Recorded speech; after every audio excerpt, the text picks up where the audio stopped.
आज मैं आपके लिए हिम ज्योति स्कूल देहरादून से संबंधित वीडियो लेके आया हूँ।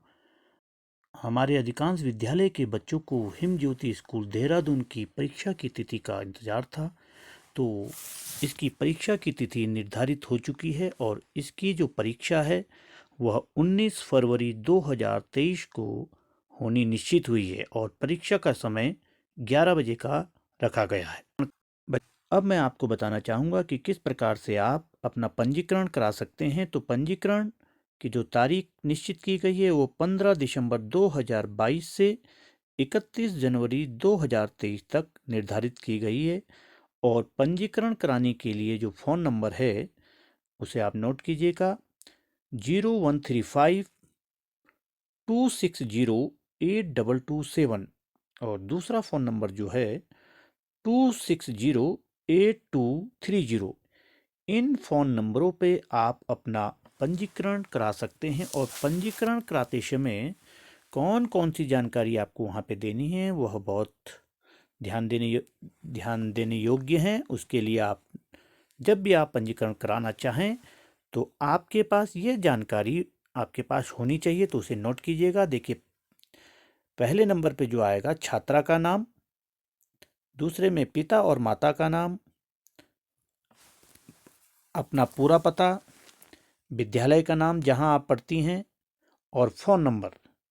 फ़ोन नंबर देते समय आप ये ध्यान रखिएगा कि वह फ़ोन नंबर आपका चालू स्थिति में होना चाहिए। तो ये सभी बातें आपको पंजीकरण कराते समय वहाँ पे दर्ज करानी होगी। तो यह एक बहुत ध्यान देने योग्य बात है। अब इससे पहले कि मैं आपको कुछ और जानकारी दूं, तो सबसे पहले मैं हिम ज्योति स्कूल देहरादून के बारे में आपको बताना चाहूँगा कि इसकी स्थापना हमारे उत्तराखंड के राज्यपाल स्वर्गीय श्री सुदर्शन अग्रवाल जी के द्वारा की गई थी। इस विद्यालय में उत्तराखंड के मेधावी छात्र छात्राओं को निःशुल्क शिक्षा प्रदान की जाती है। यह विद्यालय पूर्णतः आवासीय है और इसमें इंग्लिश मीडियम के द्वारा सीबीएसई बोर्ड के द्वारा शिक्षा दी जाती है। इस बार परीक्षा की तिथि 19 फरवरी 2023 को निश्चित की गई है और परीक्षा का समय 11 बजे से रखा गया है। यह परीक्षा उत्तराखंड राज्य के 6 परीक्षा केंद्रों पे आयोजित की जाएगी।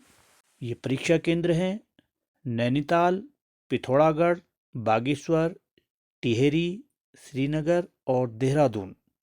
देहरादून में हिम ज्योति स्कूल में ही यह परीक्षा आयोजित की जाएगी और नैनीताल, पिथौरागढ़, बागेश्वर, टिहरी, श्रीनगर में यह परीक्षा राजकीय बालिका इंटर कॉलेज में आयोजित की जाएगी।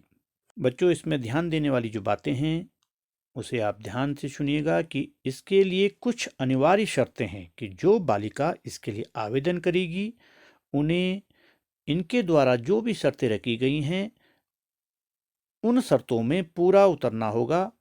परीक्षा देने वाली बालिका के लिए जो शर्तें हैं वो इस प्रकार हैं। देखिए, पहले ध्यान देने वाली जो बातें हैं कि इस परीक्षा के लिए केवल बालिका ही आवेदन करेगी।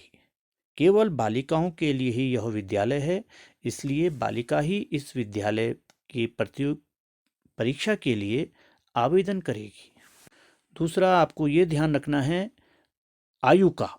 बालिका की आयु 1/4/2023 को 10 वर्ष से 11 वर्ष के बीच में होनी चाहिए।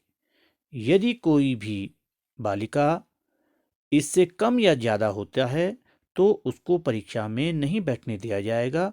तो यह आयु वर्ग का इसमें विशेष ध्यान रखना है आपको कि जो भी बालिका इसके लिए अपना रजिस्ट्रेशन करवाए तो वह 1/4/2023 को उसकी जो आयु है वह 10 वर्ष से 11 वर्ष के बीच में होनी चाहिए।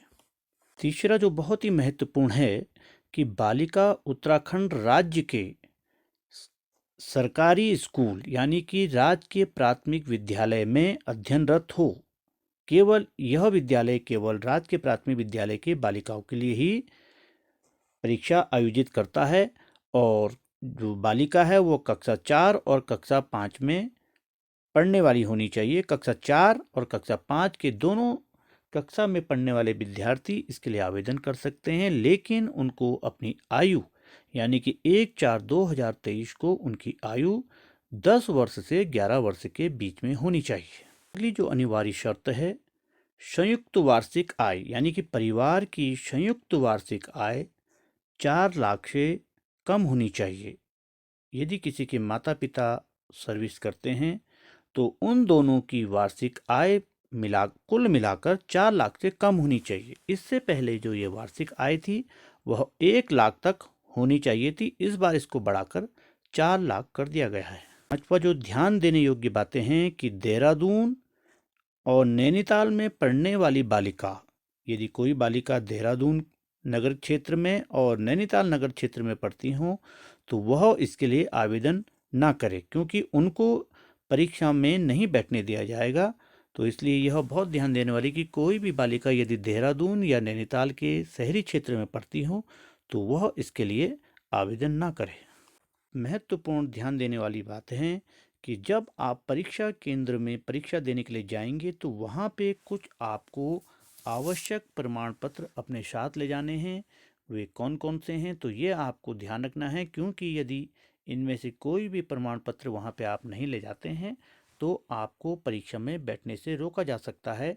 इसलिए यह आपको ध्यान रखना है और इनको आपको समय से तैयार भी कर लेना है। तो आप सबसे पहला जो प्रमाण पत्र है कि छात्रा को अपनी दो फोटो और माता पिता की एक एक फोटो वहाँ पे ले जानी है। और कक्षा 1 से 4 या 5 तक जो भी बच्चा वहाँ पे आवेदन कर रहा है, या यदि वो कक्षा 4 में पढ़ता है तो 4 तक, और 5 में पढ़ता है तो कक्षा 1 से कक्षा 4 या 5 तक का अपना परीक्षाफल वहाँ पे ले जाना है। अपना नवीनतम आय प्रमाण पत्र ले जाना है जो कि तहसीलदार द्वारा प्रमाणित होना चाहिए। अपना मूल निवास प्रमाण पत्र ले जाना है, जन्म प्रमाण पत्र वहाँ ले जाना है, और अपना जो छात्रा वहाँ पे परीक्षा देने जाएगी उसका आधार कार्ड और अपने माता पिता दोनों का आधार कार्ड वहाँ पे ले जाना है। जाति प्रमाण पत्र यदि लागू हो, यदि कोई आरक्षित वर्ग की बालिका वहाँ के लिए आवेदन करती है तो उसे अपना जाति प्रमाण पत्र वहाँ पे ले जाना पड़ेगा। और सामान्य जाति के लिए वहाँ पे आर्थिक रूप से कमजोर वर्ग का जो प्रमाण पत्र होता है वह प्रमाण पत्र वहाँ ले जाना होगा। तो ये कुछ महत्वपूर्ण आवश्यक प्रमाण पत्र वहाँ पे है कि जब आप परीक्षा केंद्र में परीक्षा देने के लिए जाएंगे तो ये सभी प्रमाण पत्र आपको वहाँ अपने साथ ले जाने हैं।